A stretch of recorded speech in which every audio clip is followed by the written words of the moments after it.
Hi, everyone. Welcome to the Bourbon Obsessed Bourbon and Distillery News Podcast, your commercial-free and therefore money-free bourbon podcast for Monday, October 27th. I am Ed, and I am joined by my usual co-host, friend, and bourbon aficionado, Dean Langdon. Dean, how are you doing today? It's a great Sunday afternoon, Ed. I've already been on a tour today of the Old Crow Distillery through Glens Creek, and Awesome. had a nice lunch at Stave Restaurant down there. So great week, all over and all. You've been out of town all week, right? So, I have been. Yeah. So Out of state. what have you been doing? On the left coast, as they say. Yeah. Okay, yeah. Well, I've been in Seattle. I'm mostly visiting with friends and hanging out and eating, drinking a lot. But it was more of a wine crowd, so we had a lot more wine and beer. Had very little whiskey. Did go to 2 distilleries out there. I went to Westland. Okay. And it just happened to be, well, it was the Saturday we got there, and I'd already been up like a lot of hours flying from the East Coast, or whatever we are. We're close to East Coast. And I wanted to walk down to Westland to try them out because I hadn't actually ever had any of their things. And it was like 2 miles from the hotel, and we walked to get some exercise. And as we're approaching, there's this like huge crowd in the street, and I'm like, oh no, is there some release or something, and we're not going to be able to get anything? And it turns out there was. It was the release of their 10-year anniversary of that Gariana that they release.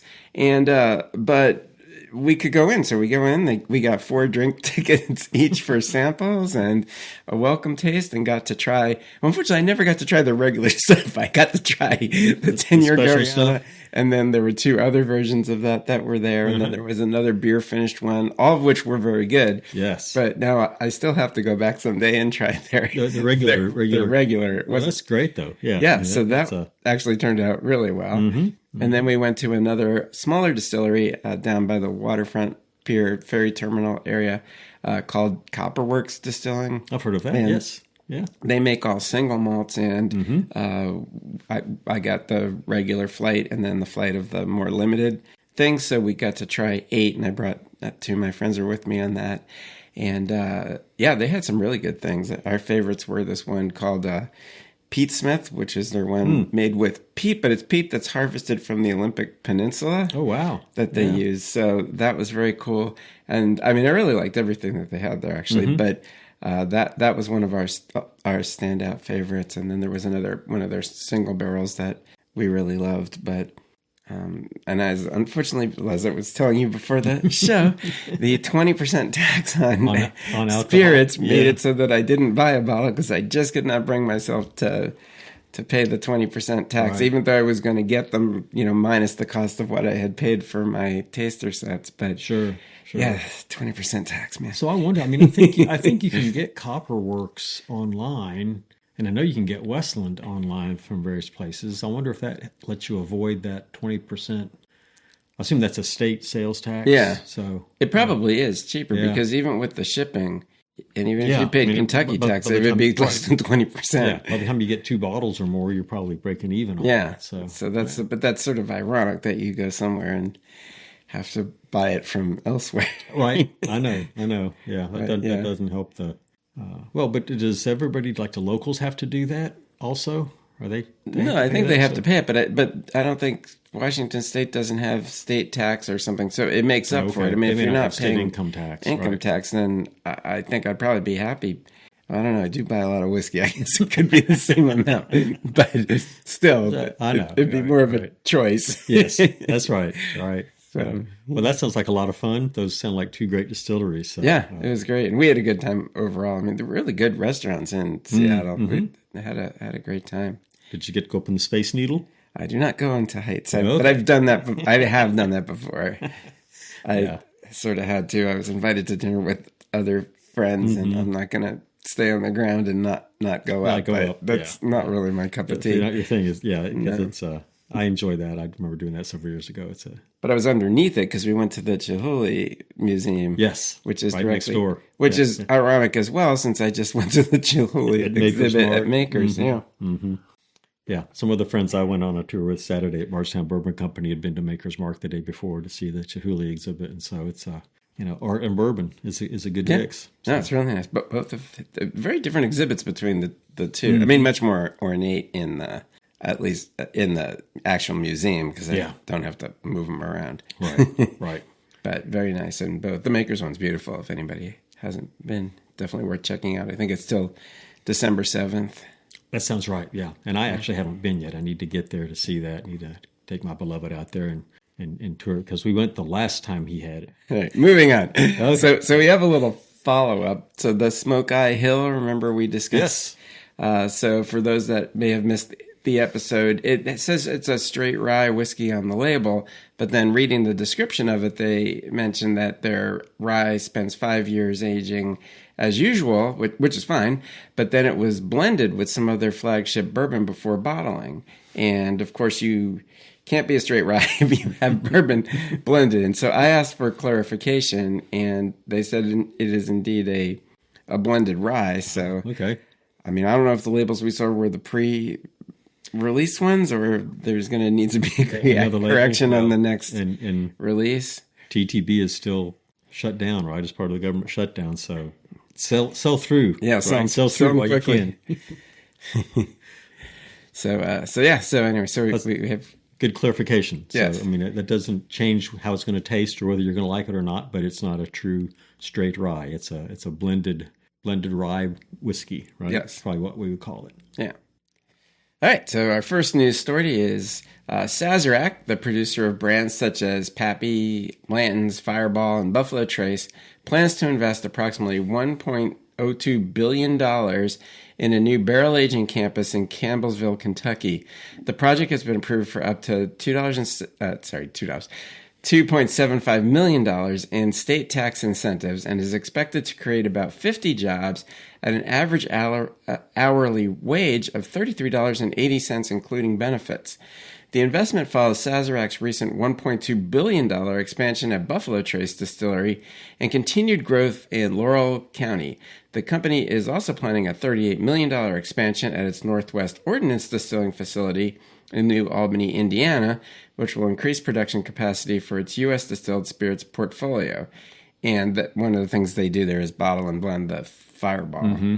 Mm-hmm. In addition, Sazerac has been on an acquisition streak, most recently purchasing Western Sun Vodka and Distillery in Texas, which was its third brand acquisition in the past 18 months. Wow. Yeah. Well, it's good to see that somebody's expanding and broadening their reach. Sazerac's huge, of course. They have many brands, not just bourbon brands. We know them, of course, for the Buffalo Trace products they put out, but great for the Campbellsville area.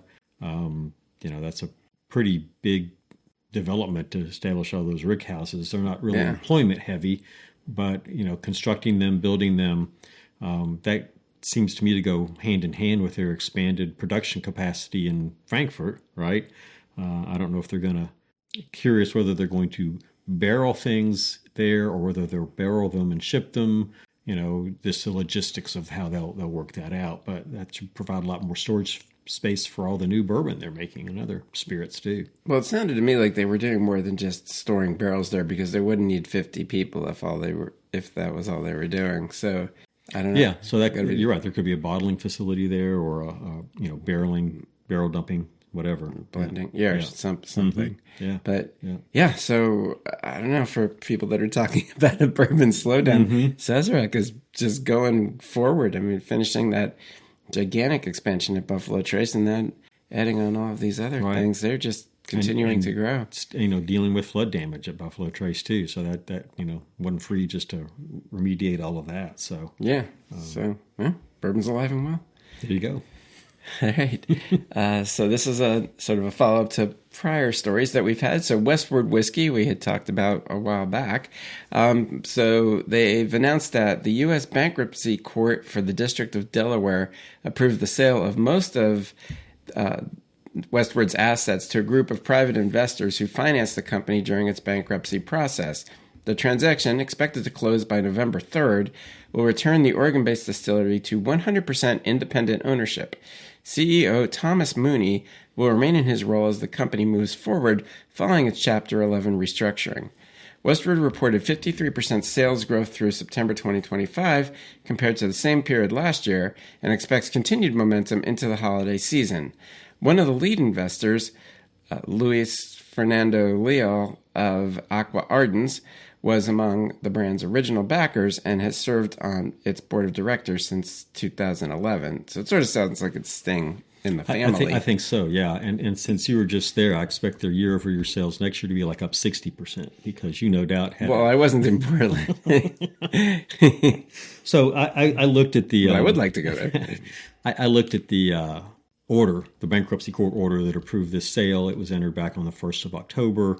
The people that bought it are what we call DIP lenders, and DIP stands for debtor in possession. And so when a company goes into bankruptcy, a lot of times right away it gets a loan to continue operating so things stand an even keel while they figure out if they're going to sell it as a business or restructure it and keep it and just try and restructure the debts. And so apparently this group loaned them $2.2 million. And so they bought it for that $2.2 million credit bid plus a cash payment of $500,000 that will go to pay unsecured creditors and people like that. Now they did assume some liabilities as part of that also, but that's who knows how fair a price that is. I think it is sort of an insider group that bought it, but they have to put it up, if you will, for auction. They had to test the market.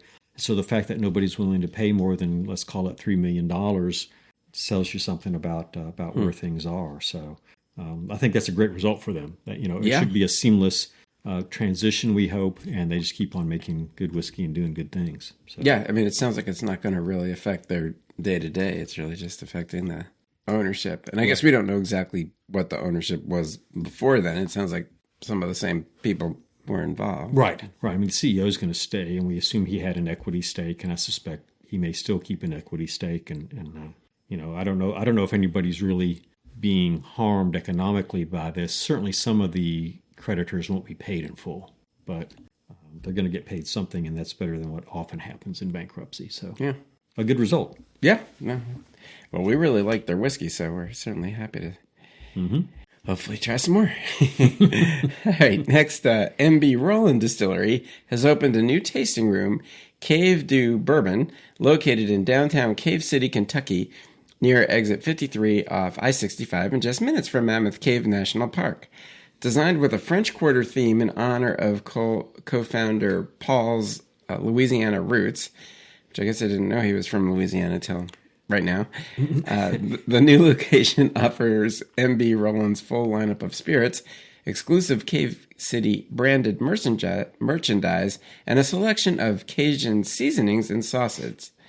The distillery's flagship location remains on its original former Amish dairy farm in Pembroke, Kentucky.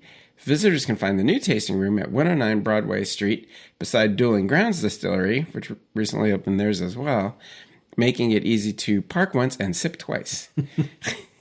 That's a nice tagline. And I recall, just not too long ago, you and I were on a barrel pick at MB Roland for the Kentucky Bourbon Festival. And I do remember something about Paul having some Louisiana roots, some more southern roots, but great development for them.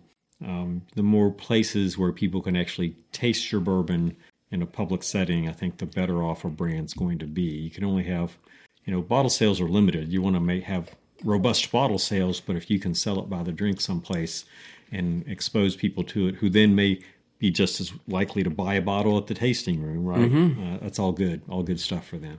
Well, and that's a great location because, a lot of people visit Mammoth Cave, and then with two outposts of two different distilleries right there. I mean, I don't know how many people stay in Cave City, but they make cave there as well.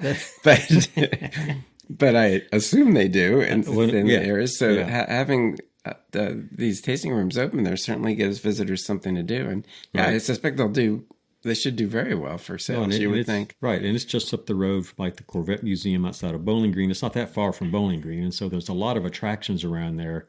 It sounds like they're not too far off Interstate 65, so pretty easy for folks to get to. And you're right, with two of them there, there's sort of enough specific gravity to draw people to it, which I think will be good for both of them. So moving on. So Elijah Craig Bourbon recently concluded its 6th annual Old Fashioned Week, October 10th through 19th, a celebration of the iconic cocktail and the members of the hospitality community who make them. The event raised funds for hospitality workers across the U.S., as well as in Canada and the U.K. For every Elijah Craig Old Fashioned sold, the brand donated $1 up to $100,000 to support bar and restaurant workers in need. This year in the U.S., they donated $100,000 to the Southern Smoke Foundation, which provides emergency relief and mental health services to food and beverage workers. Since its launch in 2020 and prior to this year's event, the Old Fashioned Week initiative has raised nearly $500,000 to provide emergency relief and mental health support for food and beverage professionals.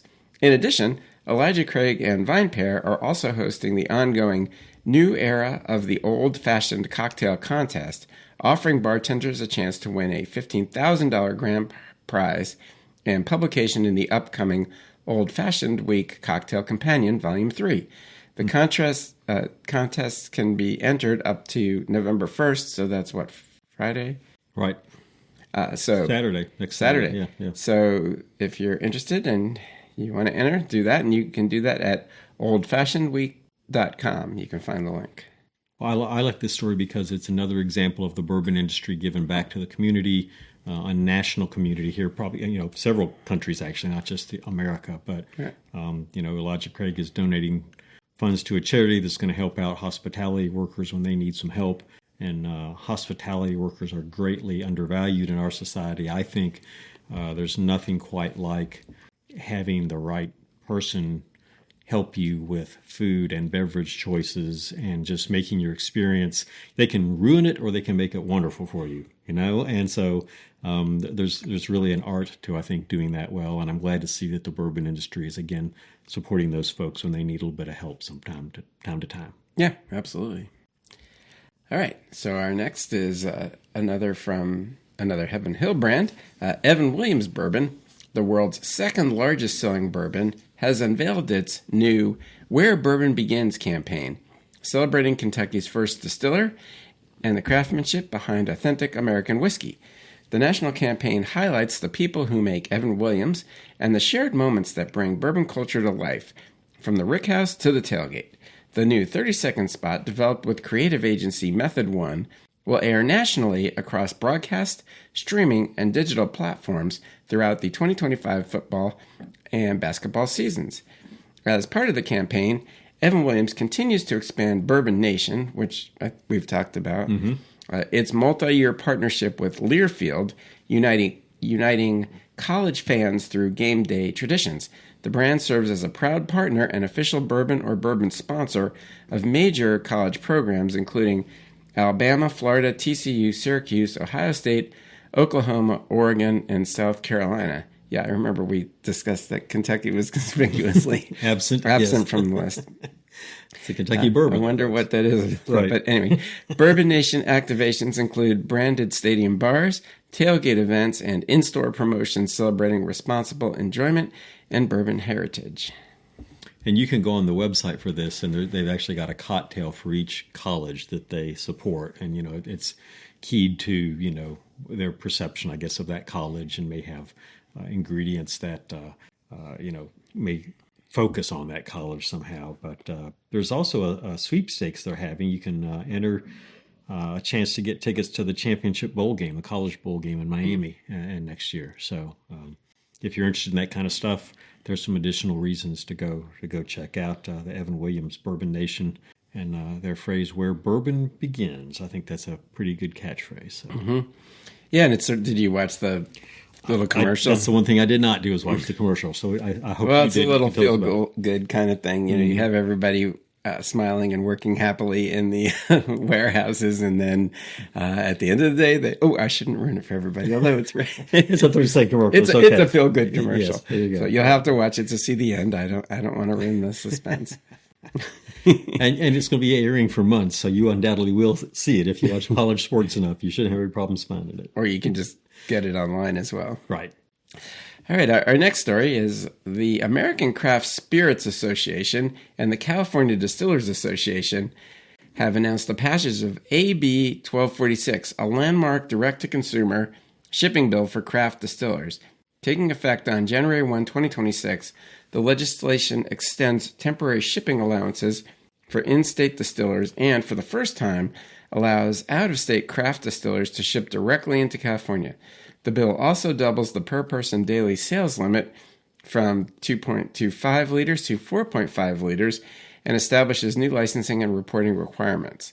Both associations praised the bill as a major win for the industry, expanding consumer access and offering critical support to small distillers facing economic challenges.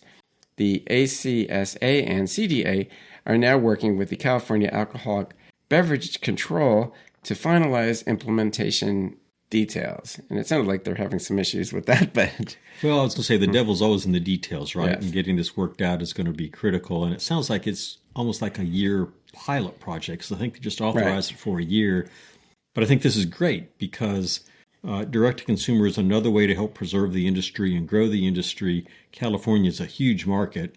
And so, conceptually, it's easier for a craft distiller in Missouri or the East Coast or in the South to ship to California than to have an export market overseas, for example.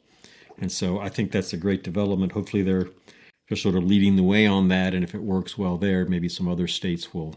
I know other states have DTC already, but maybe it'll help grow that portion of the market.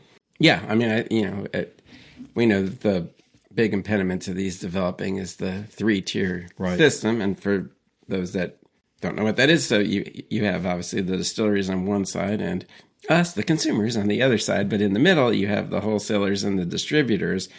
And, for obvious reasons, they've never been huge proponents of them being bypassed in the sales process and have often used the argument for the direct-to-consumer shipping that there would be no control over underage drinking and things like that, which are not necessarily been shown to have merit. Right. But so it's very difficult. There's always people lobbying on both sides of this. And of course, in our country, everything has to be state by state. So it adds a whole other level of complexity into it. But I believe eventually you'll be able to ship spirits just like you can ship wine and with much less, I mean, not everywhere, of course, but with much less restriction. And but it's baby steps to get there. Right. And it has been trending that direction, which I think is a positive sign. I don't know anybody that has cut back, on the ability to ship or receive. It may not be there initially, but I don't know anybody who's, enacting more restrictive laws on that. So in this day and age, certainly we can track and verify things like age and things like that a little bit simple. I mean, when I order something online, I have to have an adult sign for it, right? So who does that for you? I have it delivered to my office. Well, we're all adults, so it's like it's all good. So yeah, I can't get the dog to do it yet. I'm trying to train the dog to. Yeah, I mean, I don't know how there would be deliveries to minors because they're not supposed to leave. These are supposed to require signatures, and they're not supposed to be left. And I mean, half the time when they're coming to my house, I have to show them an ID. So And I've been confused with, being 16. I know. So. Well, a lot, I'm sure. Yeah. But at least that was my last dream. You just need to find the right UPS man to sort of, help you with that fantasy. Yes. I don't like where this is going. All right. So back to bourbon. All right. So our next story is also about, or involves, the American Craft Spirits Association, and they released their 2025 Craft Spirits Data Project report, revealing that the U.S. craft spirits industry contracted sharply in 2024. So it was us for last year. The number of active craft distillers declined by 25.6% to 2,282, with California experiencing the largest drop, down 45%.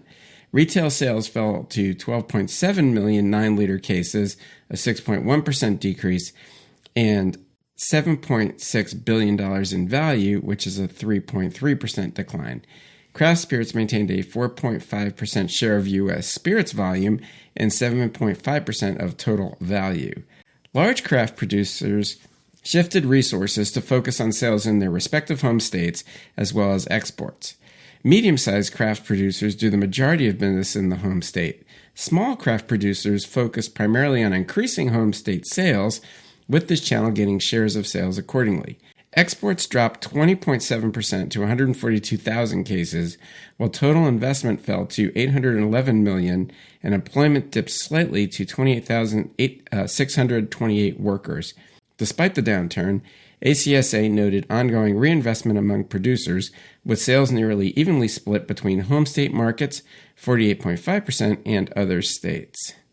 And then there's one confounding factor is that they changed their research methodology, so the way they counted the distilleries. So not all of that drop represents distillers that have gone out of business. They're just now accounted for differently. Process change. Yeah. Okay. So it's not a direct comparison, unfortunately, but I think it's fair to say it's at least overall. It's still a big drop. Somewhere. I mean, if it's not 25%, if it's 20% or 18%, that's a huge drop in the number of active distilleries. And so I'm a little surprised it's that big. Yeah, I knew there were going to be some. I wonder how much of that really is the change in process. But the craft distillers, something else that was in that report is they lost some market share. And so you would expect that if the number of producers is going down, whatever market share they had is going to be lost. But I also think you're seeing, consumers may be reaching for their less expensive big brand products instead of, being willing to take a chance on a craft distiller that might be a little bit more money. Yeah. As the economy tightens up, we may see a little bit more of a cram down on those craft distillers. So stick with it.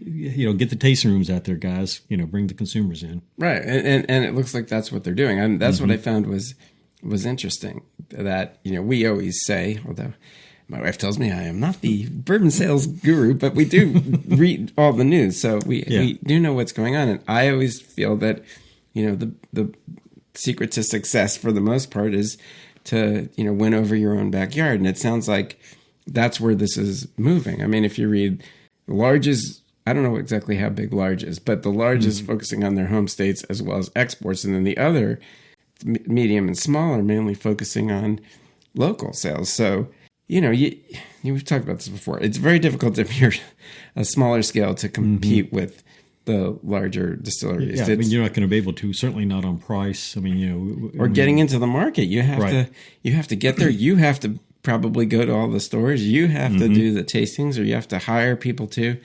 It's a huge endeavor. So, I went on a tour today at a place called Glens Creek Distillery, a small operation that's right down the road from a bigger craft distiller called Castle and Key.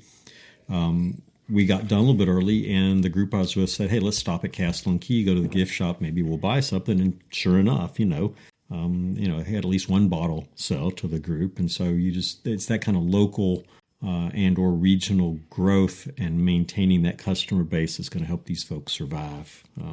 Yeah, that's always been my feeling, and we'll see how it all pans out. But it just seems to make sense. And I've also always thought that the big winners, once you have a whole bunch of different overwhelming amount of things to choose from on the shelf, the big winners are the familiar brands. Like if you're new to, I get overwhelmed, and I've been doing this for a long time, and I try to keep on top of new brands and taste as much as I can. But I still get overwhelmed, and I think if you're starting out, you're just going to go for that Jim Beam white label, and you're like, I don't want to sort this other stuff out. Yeah. A new bourbon drinker is not going to start with a craft bourbon unless somebody's introducing you to that who really has a favorite. I could see somebody using a Wilderness Trail, for example, to, teach someone about how to get into bourbon, but that's going to be a limited market for that. Yeah. They will if somebody's in the store pouring it for them. But, again, that's the, boots to the pavement stuff. Sips to lips, all those things. But that takes staff, that takes time, that takes money. You can do it in your own backyard. You can't very easily do it on the other side of the country. No. Without a huge budget. So that's there's an interesting take on that. The Pursuit United brand, hires ambassadors in different markets, and I don't know what they pay them, and surely it's a part-time gig, but that's an interesting model to try and spread your brand without having to bear the brunt of an actual employee and all that kind of stuff. So you got to be creative as a craft distiller, and creativity is good. We like, draw a pour, have a pour with friends, and come up with some creative ideas to grow your craft distillery. Well, the bottom line is you have to get people to taste things. So whatever it takes to make that happen. Right. I guess this is almost our last story. So Wild Turkey has launched a new Friendsgiving campaign with the Farmlink project and YouTuber Andrew Rea Babish to raise awareness about food waste and support hunger relief efforts. As part of the initiative, Wild Turkey donated $101,000 to the Farmlink project, which connects surplus farm produce to food banks across the U.S.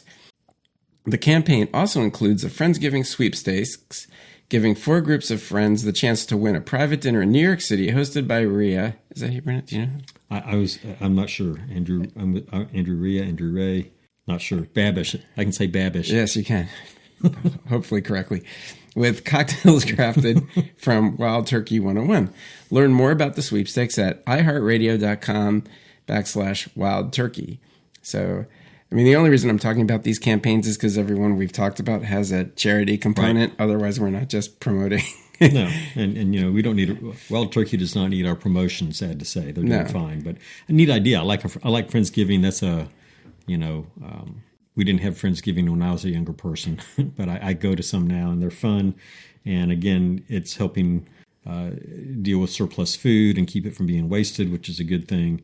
And, you can win a dinner in New York with a famous chef. So it sounds pretty good, actually. I don't remember. We're doing something or it's a weekday, I think. Right. I can't just jet off to New York. But it would be fun. It would, yeah. So I think it's a good marketing idea. Even the big guys are going to have to be creative in their marketing because there's still a lot of bourbon out there, and you're going to have to figure out, we see all the sports connections, all the contests, all that kind of stuff. And so, Wilderness Trail's got to do some of that stuff too to keep their sales up. Well, except we already talked about the sort of depressing aspect of that when we went over Campari, who owns both these companies, their financials, where they itemize everything about Wild Turkey and Wilderness Trail, they put under other. So that doesn't bode well, but that's a topic for another day. So, and would make me quite sad because I've been a big Wilderness Trail fan since the very beginning. Yeah.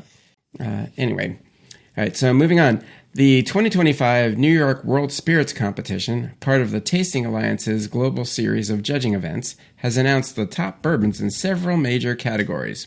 And I think we went over these at some point. Not the winners, but we went over something to do with this. Some of the other categories. Because I remember not knowing what this bourbon is, and here it is again. Yeah. So the best straight bourbon is the Garden Reserve, the Spirit of New York Sports Straight Bourbon. And actually, someone had messaged me about this, so I now actually know a little something about this. But it's as we thought. It's a one-off, and Bespoken Spirits actually is the one who registered the label right here in town. Yeah. So, but still a one-off that I don't think anybody can get, and we won't discuss whether that should win. Right. Best straight bourbon. Yeah. Because that's a big category, not like single barrel. Yeah. But anyway, it did. So the Garden Reserve. Best single barrel bourbon was Blanton's Gold. Best wheated bourbon is Green River's Kentucky Straight Wheated Bourbon. And the best small batch bourbon was Pegleg Porker Gray Label Tennessee Straight Bourbon. And in addition, a Ford's article stated that the Green River Wheated Bourbon was crowned the best overall bourbon at this competition as well. Though that's not on their website, which I thought was a little weird, but I guess they have an agreement with Forbes to leak this stuff ahead of time. Because we talked about also, for those that missed that episode, that these competitions do not announce everything all at once, which I think is where we talked about these bourbons before. They announce like their gold medal winners, but then they won't announce best of category until later, and best of show and all their other categories, which is why it sounds like there's always constantly a competition going on, which there actually is, but there's also The ones that are going on have happened. They stretch out their awards over months to get the media attention. Right. And I'm glad we can contribute to that. Well, there you go. Yeah. So they need to help us with that. So we're helping them with it. So I think that's a coup. We're going to get the scoop next year. That's right. Yeah. Assuming the Green River Weeded took best overall, that's a real coup for Green River and quite a big jump for them. I think that's awesome. I hope I'm sure Forbes is accurate about that. I can't imagine they would make that up. I asked for clarification on it, and apparently that is how these are being announced. Yeah. So okay. I don't know, Forbes pays. I'm sure money's involved. One way or the other, here, right? Yes. We're your money-free podcast. Yes. I don't believe Forbes is money-free. No, Forbes is definitely with a name like Forbes, it should not be money-free. No.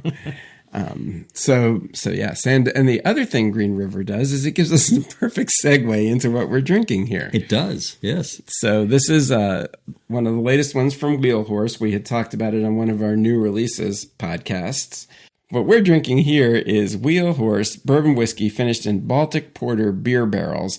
And the beer barrels are from, Narragansett Brewery, which is local to the distillery, and the distillery where the segue is for Green River, they source their whiskey or contract distill either way from Green River in Owensboro, and then it goes to where they are, and it was one of their bourbon barrels that went to Narragansett where the porter was aged, and then that barrel went back to Wheel Horse.